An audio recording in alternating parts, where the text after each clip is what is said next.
Hello everyone. I hope everyone is doing fine. Perfect. So welcome to this practice series of CFA level 1 जहाँ पे we have already done 200 questions. आज मैं morning में check कर रहा था कि कितना क्वेश्चंस मेरे YouTube चैनल पे ऑलरेडी अपलोड हो गया. तो I have seen 200 questions. Obviously we have not done some of the topics, but जो अपने टॉपिक किए हैं already, for example fixed income, derivative, equity, portfolio management, ये सब सारे टॉपिक्स का क्लोज टू 200 क्वेश्चंस ऑलरेडी है. तो ऑब्वियसली आई वुड नॉट से इट्स अ रिक्वेस्ट, बट आप लोग जो भी नवंबर में एग्जाम दे रहे हो या फरवरी में एग्जाम दे रहे हो, इट्स अ रिकमेंडेड कि आप जाके वो वाला देखो. तो वहां से बेनिफिट क्या होगा? एक, आपको बेनिफिट होने वाला है कि आपको हो सकता है नया क्वेश्चंस मिले. Second, you will be able to revise through the questions, because we know from CFA level 1 जो भी आप लोग अभी पढ़ रहे हो और जिनका एग्जाम आने वाला है मे बी नेक्स्ट 1 मंथ और नेक्स्ट 2 मंथ्स के अंदर में, they are now able to understand that revision is very important for CFA. एक बार आपने पढ़ लिया, that's a different thing, but revision जो होगा ना वो बहुत ज्यादा क्रूशियल होता है. एंड सबसे बेसिक और सबसे इंपॉर्टेंट क्वेश्चन आता है स्टूडेंट का, हाउ टू रिवाइज. रिविजन कैसे करे? क्योंकि 10 सब्जेक्ट्स है, 10 टॉपिक्स है, there are n number of chapters, close to 90 readings या 90 चैप्टर्स है. उसको रिवाइज कैसे करे, दैट इज वेरी इंपॉर्टेंट. तो revision can be done only through the questions practice, and that is the best way to do the questions practice, because even if you are revising again and again, maybe through these quasar notes, maybe your own notes, आप उतना understanding develop नहीं कर पाओगे as compare to the questions. Because questions में क्या होता है, we directly attack the concepts rather than just going through the concept. अपने डायरेक्टली जो क्वेश्चन है उस पर अटैक करते हैं, अपने सॉल्यूशन रीड करते हैं. मतलब अपने इन द सेंस क्लास में अपने सॉल्यूशन नहीं रीड करते, बट आपको रिकमेंड किया जाता है कि आप इंस्टीट्यूट का सॉल्यूशन रीड करो. बिकॉज सॉल्यूशन रीड करने से वो जो कॉन्सेप्ट आपके दिमाग में बैठेगा ना, वो आप 3 बार 4 बार जो भी नोट्स, जो भी स्क्वाइजर पढ़ोगे उतना नहीं बैठेगा, क्योंकि वहां पे अपने को डायरेक्टली वो कॉन्सेप्ट मिल रहा है ना थ्रू दी क्वेश्चंस. परफेक्ट. तो अपना 200 क्वेश्चंस हो गया. अपना टारगेट जो अपने इनिशियली फर्स्ट क्लास में डिसाइड किए थे, if I remember, close to 250-300 questions का था लगभग. तो अपना 200 हो गया. ऑब्वियसली मेरा और प्लान है, अभी QM तो अपने स्टार्ट कर रहे हैं आज के क्लास में, तो 2-3 क्लास अपना QM का आएगा. Close to 30-35 questions will be related to QM. कुछ अपने इकोनॉमिक्स का करने वाले हैं, बिकॉज इको भी अभी तक टच नहीं हुआ है. इकोनॉमिक्स का आएगा. तो अपना जो टारगेट है 300 क्लोज टू, उसको अपने अचीव करेंगे. ठीक है. तो जो भी नवंबर में एग्जाम दे रहे हैं, प्लीज वो सारा जो प्लेलिस्ट है वो आप चेक कर सकते हो. डिपेंड्स अगेन आपका कैसा क्या प्रैक्टिस हुआ है. एंड जो फरवरी 25 में भी एग्जाम दे रहे हैं, जो जिनका सिलेबस टाइमली कंप्लीट हो रहा है, वो ये सब जो क्लासेस है वो ऑब्वियसली व्यू कर सकते हैं. परफेक्ट. चलिए स्टार्ट करते हैं. QM स्टूडेंट का बोलते हैं ना, एक जो टॉपिक है जो डराता है, मतलब आई have seen the past experience, उसके हिसाब से बोल रहा हूँ. And one of the topic is QM. फिर वो बोलता है कि सर स्टूडेंट, मतलब एज अ स्टूडेंट कोई को अगर डर लगता है तो वो QM से लगता है. सेकेंड टॉपिक जो सबसे ज्यादा पॉपुलर है वो है फिक्स्ड इनकम. थर्ड टॉपिक में भी डेरिवेटिव. ऐसे करके सीक्वेंस होता है. तो मैंने सोचा क्यों नहीं QM से स्टार्ट करते हैं और QM में ट्राई करेंगे ज्यादा से ज्यादा क्वेश्चंस प्रैक्टिस करने का. परफेक्ट. तो question number 1, which of the following factors is not used in the calculation of confidence interval. बोला कि कौन सा फैक्टर यूज नहीं होता है. ओके अपने देखो यहाँ पे प्रैक्टिस तो मैं स्टार्ट करा रहा हूँ, बट वेरी इंपॉर्टेंट, QM जब अपनी क्लास में डिस्कस करते हैं या मे बी आप जब सेल्फ स्टडी कर रहे होगे, जिन्होंने मेरे से क्लासेस नहीं लिया हुआ है, वो लोग को लगता होगा यार QM is more on the calculation side. Yes, it is more on the calculation side, but from the exam point of view you will see QM will be asked more from the theory side. Sir वापस ये चीज समझाइए. मैंने बोला जो मेरे से classes ले रहे हैं, जो क्लासेस जिनका हो गया है या जो सेल्फ स्टडी कर रहे हैं, जैसे भी जहां से भी लिया हुआ है, वो लोग ने जब QM पढ़ा होगा, it will be more sort of calculation. Calculation ज्यादा किया होगा, बट अपने क्लास में बार बार इस चीज पे फोकस करते हैं यार QM में ना ज्यादातर ये लोग थ्योरी पूछता है, तो आपको थ्योरी में कंफर्टेबल होना पड़ेगा. Otherwise you will be surprised on your exam day. तुमको लगेगा यार अपने तो सारा कैलकुलेशन करके गए थे घर से, and you will see more of theory question. So you should be aware of that. तो अपने जो यहाँ पे जो अपने प्रैक्टिस करने वाले हैं, उसी क्राइटेरिया से प्रैक्टिस करेंगे तो अपना ज्यादा थ्योरी होगा और न्यूमेरिकल कम होने वाला है. ठीक है. I hope this point is clear for your exam day. So which of the following factors is not used in the calculation of confidence interval? तो देखो कॉन्फिडेंस इंटरवल का न्यूमेरिकल तो आप बनाते ही हो, मतलब सम्स तो करते हो, बट पूछा क्या? थ्योरी है. ठीक है. सबसे पहला है point estimate, second is sampling error, third is reliability factor. कौन सा फैक्टर यूज नहीं होता है कॉन्फिडेंस इंटरवल बनाने के लिए? सर कॉन्फिडेंस इंटरवल बनता कैसे? That is very important. Confidence interval, this is your point estimate, plus minus reliability factor into standard error. Sampling वाले टॉपिक में पॉइंट एस्टिमेट एक्स बार, रिलायबिलिटी फैक्टर टी और Z distribution and standard error. तो कौन सा चीज use आया? Point estimate use आया, yes. Sampling error use आया, नो। सैम्पलिंग एरर क्या होता है? X bar minus mu, x bar minus mu. This is actually what? Population का mean. This is actually what? Sample का मीन। सर समझाइए ना। अरे मान लो 5000 स्टॉक्स है, 5000 स्टॉक्स का मैं सैंपल, इसमें से सैंपल निकाल रहा हूं, कितना का? 100 स्टॉक्स का, ठीक है। तो व्हाट इज दिस 100? एन। अब 100 स्टॉक्स का जो स्टॉक का रिटर्न, मान लो स्टॉक का रिटर्न मैं रिव्यू कर रहा हूं, तो 100 स्टॉक्स का सर जो स्टॉक का रिटर्न होगा उसका average will be denoted as X bar. वैसे ही 100 का next X bar, next X bar, next X bar. Is it fine? तो एक्स बार क्या है? ये सैंपल का एवरेज है, and mu is what? Population का एवरेज, ठीक है। तो sampling error is sample mean and population mean के बीच का difference. C is reliability factor, मतलब टी डिस्ट्रीब्यूशन या जेड डिस्ट्रीब्यूशन। तो अपने को कौन सा फैक्टर यूज नहीं होगा? Sampling error is not used, option number B. तो आपने सम्स तो इसका किया ही होगा क्लास के अंदर में, obviously. Point estimate reliability factor into standard error. क्या ये न्यूमेरिकल पूछा है या थ्योरी? देखो थ्योरी पूछा है, और थ्योरी भी कितना स्मार्टली पूछा है। Again it is related to numerical, क्योंकि अगर तुमको न्यूमेरिकल चीज याद है तो तुम ये आंसर कर पाएगा। Is it fine? Option number B will be the answer. Sampling error will not be used for the confidence interval. Next, question number 2. An analyst performs a simple linear regression of a stock's monthly return on the monthly return of a market index both in percentage and gathers the following information. तो simple linear regression है। सबसे पहला यहाँ पे dependent factor क्या होगा? dependent variable, that will be stock monthly return। वो depend कर रहा है किस पे? market index पे। For example, Infosys का stock return is depending बोल रहा on Nifty 50, ठीक है। तो x क्या हो गया आपका? यहाँ independent variable which is my market index, and y which is my stock monthly return, this will be my dependent variable. Estimated slope 1, estimated intercept 1.2%, ये क्या हो गया? b0 hat 1.2%, एंड 1 क्या हो गया? b1 hat। Standard error of the forecast is 1.4%, critical T values at 5% significance level दिया है, plus minus 2.032।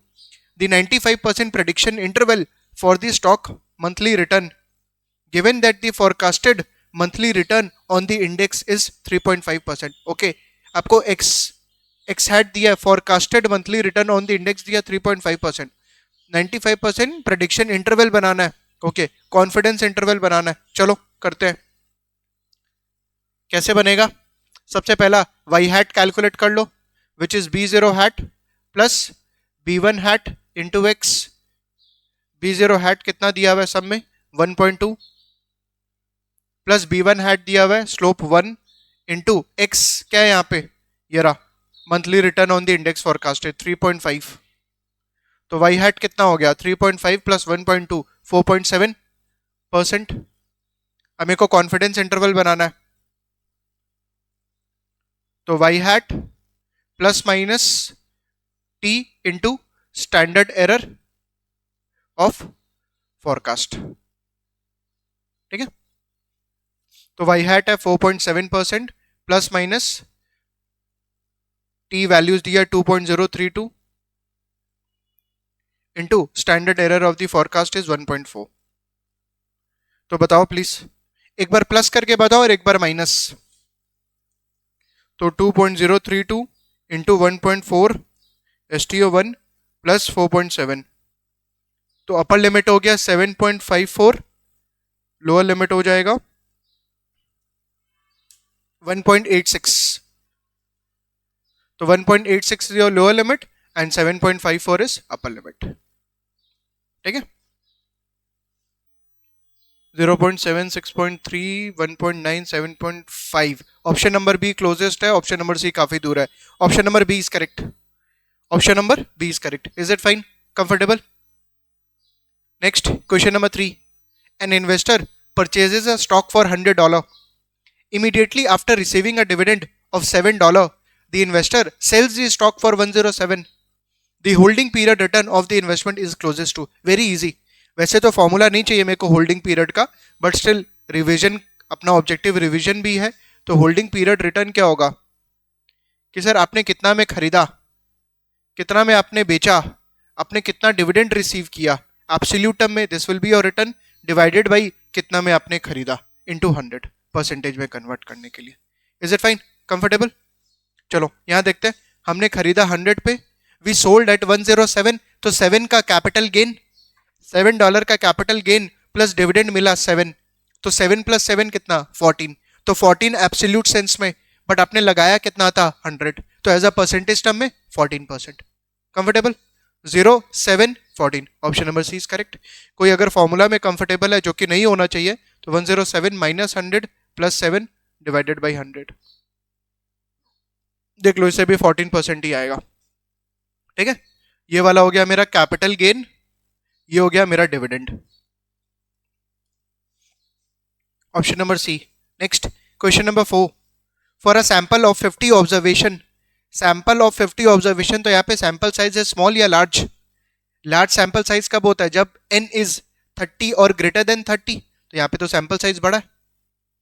In which of the following situation is a non parametric test not to be appropriate? Okay, बुरा non parametric test कौन से situation में apply नहीं कर सकते हो? सबसे पहला, the data contains outlier, yes we can apply non parametric test if the data is having what outliers, come yes. Are given in ranks, yes, ये तो डायरेक्ट क्वेश्चन है कि सर नॉन पैरामेट्रिक टेस्ट लगा सकते हैं अगर outlier है data में, अगर रैंक्स में डेटा दिया हुआ है। The data come from a population with a log normal distribution, ओ बोला कि it is coming from a population जो कि क्या फॉलो करता है, log normal distribution. Log normal distribution is fine, right skewed, log normal distribution बोल रहा है कि लॉग नॉर्मल डिस्ट्रीब्यूशन फॉलो कर रहा है, तब तो वहां पे पैरामीट्रिक टेस्ट लगेगा। सैंपल साइज बड़ा है, sample size is greater than 30, 30 greater than 30 है, राइट? तो सर यहाँ पे ऑप्शन नंबर सी के अंदर में we will apply what, parametric test. क्या पूछा था यहाँ पे, for in which of the following situation is non parametric test is not to be appropriate, तो ऑप्शन नंबर ए बी में लगा सकते हैं, ऑप्शन नंबर सी में नहीं लगेगा, hence option number C will be the answer. ठीक है, डायरेक्ट क्वेश्चन है, ऑप्शन नंबर ए बी के अंदर में अपना non parametric test we can apply. Next question number 5, which of the following test statistics is most appropriate for a hypothesis test concerning the mean difference between two normally distributed population? T statistic, F statistic, chi-square। hypothesis के अंदर में ये सब का sums तो काफी किए, is it fine?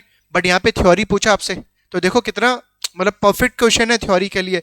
T statistic कब यूज होता है? When we use to check मतलब the test of equality of mean of two population. T statistic यहाँ पे बोल रहा है mean difference between two normally distributed population, yes we can use T statistic. जाके नोट्स चेक करना, मेरा लिखा हुआ है वहां पे टी स्टैटिस्टिक कब यूज करना है, test of equality of mean of two normally distributed population, option number A is correct. F statistic कब यूज करना है, when we use to test the equality of variance of two normally distributed population, यहाँ पे बोला mean, अपने F statistic कब use करते हैं, वेरिएंस के लिए, option number B is wrong. Next है काई स्क्वायर, ये कब यूज करते हैं, when we want to test for a variance of a population, तो यहाँ पे variance of a population use करना है, यहाँ पे equality of variance of two normally distributed population, and T statistic कब, testing of equality of mean of two normally distributed population, option number A is correct. तो देखो hypothesis में इतना किया और पूछा क्या, एकदम फर्स्ट पार्ट से basics, option number A is correct. Next question number 6, कोई पूछता है ना सर क्यूएम में थ्योरी कैसे पूछ सकता है, ये रहा ना, ये सब सारा सम्स एकदम रिप्रेजेंटेटिव है। Next question number 6, an analyst estimates the following information from a simple linear regression, SSC sum of square error 280, SSR sum of square regression 25, number of paired observation n 30, standard error of the estimate is closest to. SEE निकालना है, SEE क्या होगा, it will be root of SSC divided by n minus k minus 1। SSC दिया हुआ आपको sum में, सम of square error 280 divided by n कितना है 30, k तो यहाँ पे 1 है, लेवल 1 के अंदर में तो आपका एक ही इंडिपेंडेंट वेरिएबल है, -1 -1, इसका रूट बताओ कितना आएगा। तो 280 डिवाइडेड बाई 28 रूट 3.16 3.16।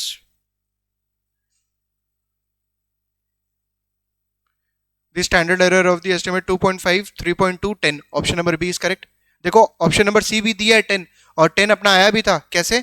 अगर आप रूट हटा दोगे तो 10 आएगा, बट 10 का रूट लेना है। ठीक है, गलती नहीं हो। यहाँ पे ऑप्शंस में ऐसा देता है ये लोग कि आप हड़बड़ में सिर्फ रूट लेना भूल गए तो ऑप्शन नंबर सी आप टिक कर दोगे, but that will be wrong. Option number B will be the answer. Next question number 7, and a company estimates is revenue will be 50% higher than today in 4 years time. बोला कि sir आज जो भी revenue है company को लगता है कि नेक्स्ट 4 years में कंपनी का रेवेन्यू 50% से इंक्रीज होगा। The compounded annual growth rate is closest to, very easy, CAGR find out करना है। तो कैलकुलेटर टर्म्स में आई बाय वाई, मान लो पीवी आज है 100, एफवी कितना लिखूं 50% इंक्रीज 150, एन कितने ईयर्स में बोला 4 years, CPT I by Y, बस यही फाइंड आउट करना है। क्लियर, टीवीएम कर लो। 100 PV 150 FV 4N CPT I by Y 10.668 मतलब 10.7%, 10.7%। Option number A. Next question number 8, an investor purchase a stock for 450 P0, बोला 450 में परचेज किया and then sold the stock immediately after receiving a dividend of 2, बोला कि stock को sell कर दिया तुरंत, but he has received dividend of $2। If the holding period return is a loss of 10.2%। अच्छा, यहाँ पे इस बार आपको होल्डिंग पीरियड रिटर्न कैलकुलेट करके दिया और बोला लॉस है negative 10.2%। The investor sold the stock at a price closest to, बोला उसका सेलिंग प्राइस कितना है। Very easy. तो अपना जो होल्डिंग पीरियड वाला यहाँ पे था, होल्डिंग पीरियड रिटर्न आपको दिया है 0.102, 10.2% is equal to P1 calculate करना है माइनस P0 दिया हुआ है 450 प्लस डिविडेंड दिया हुआ है 2 divided by 450। Please calculate P1, P1 calculate करो फटाफट। तो 450 इंटू 0.102 माइनस 2 प्लस 450 493, कुछ गलती किया। अच्छा 450 नेगेटिव है ना 10.2, ओके 450 इंटू 0.102 नेगेटिव है प्लस 450 और यहाँ पे आएगा minus 2, 402.1, 402.10, this will be the selling price. इतना में बेचा तभी इसको 10.2% का लॉस हुआ। Option number A is correct, option number B C is not relevant. Next question number 9, an investor considers the following CDs available for purchase at face value: CD1, CD2, CD3, certificate of deposits। Interest rate 2.2% है first का, second का 3.3% है, third का 4.4% है। If each CD has the same maturity, बोला कि मान लो तीनों CD का सेम मेच्योरिटी है एंड डिफॉल्ट रिस्क भी सेम है, the opportunity cost of investing in CD1 is closest to, अगर आप CD1 में इन्वेस्ट करोगे तो क्या चीज अर्न नहीं कर पाओगे। तो सर अपने अपॉर्चुनिटी कॉस्ट क्या बोलते हैं, if I am doing something what max I am not able to earn, मैं क्या चीज अर्न नहीं कर पाऊंगा। तो अगर मैं सर CD1 में लगाऊंगा 2.2 तो मैं क्या अर्न नहीं कर पाऊंगा 4.4, बट 4.4 के अंदर में तो 2.2 भी इंक्लूडेड है, तो सर एक्स्ट्रा क्या चीज अर्न नहीं कर पाऊंगा 4.4 माइनस 2.2, एक्स्ट्रा आप क्या चीज अर्न नहीं कर पाओगे 2.2। चीज समझ में आ रहा है? कोई सोचेगा सर 3.3 माइनस 2.2 क्यों नहीं किए, अरे क्यों करूंगा 2.2, अगर 2.2 में आप इन्वेस्ट कर रहे हो you could have invested in 4.4, why you will invest in 3.3, उसमें तो कम मिल रहा है ना, तो सर अपने तो मैक्सिमम में इन्वेस्ट करेंगे 4.4। तो अगर अपने CD1 में लगाएंगे तो CD3 वाला 4.4 अर्न नहीं कर पाएंगे, बट CD1 में 2.2 तो अर्न कर रहे हैं, तो what is the opportunity cost you are losing 4.4 minus 2.2। तो 1 में लगाओगे तो आप क्या चीज अर्न नहीं कर पाओगे 2.2, option number C is correct. Maximum देखना अपने को अपॉर्चुनिटी कॉस्ट में। Next last question, question number 10, which of the following statement is most accurate with respect to the widespread adoption of algo trading in financial market. बोला क्या चीज statement correct है? Okay. The need for low latency network has grown. Yes, low latency मतलब sir जो पहले data आता था, ठीक है, वो लेट से आता था, obviously because of algo trading the volume of data is increased plus latency, data का जो स्पीड है वो आना क्या हो गया, कम हो गया। लो लेटेंसी हैज ग्रोन, चीज समझ में आ रहा है? बोला सर जो डेटा लेट से आता था वो low latency has grown, need for low latency has grown. एक होता है हाई लेटेंसी, सर डेटा और लेट से आ रहा है, एक बार सर डेटा लो लेटेंसी मतलब जो लेट आता था वो कम हो गया। चीज समझ में आया? लो लेटेंसी का वर्ड, जो डेटा लेट से आता था वो लो हो गया। सो यस, एल्गो ट्रेडिंग में मतलब this is the correct statement. Next, markets have become less fragmented in terms of trading venues. Sorry, हाँ, बोल रहे less fragmented, no, it has become more fragmented. Alternative trading system याद है, ATS, alternative trading system, dark pools. तो sir trading venues जो है वो less fragmented हुआ या more fragmented? More fragmented. Average trade size has increased as algo trading is used to execute large institutional orders. Wrong. Yes, algo trading जो है sir वो large institutional order तो execute करता है, बट उस बड़े ऑर्डर को ब्रेक करके छोटा छोटा ऑर्डर्स को क्या ट्रेडिंग वेन्यूज में देता है।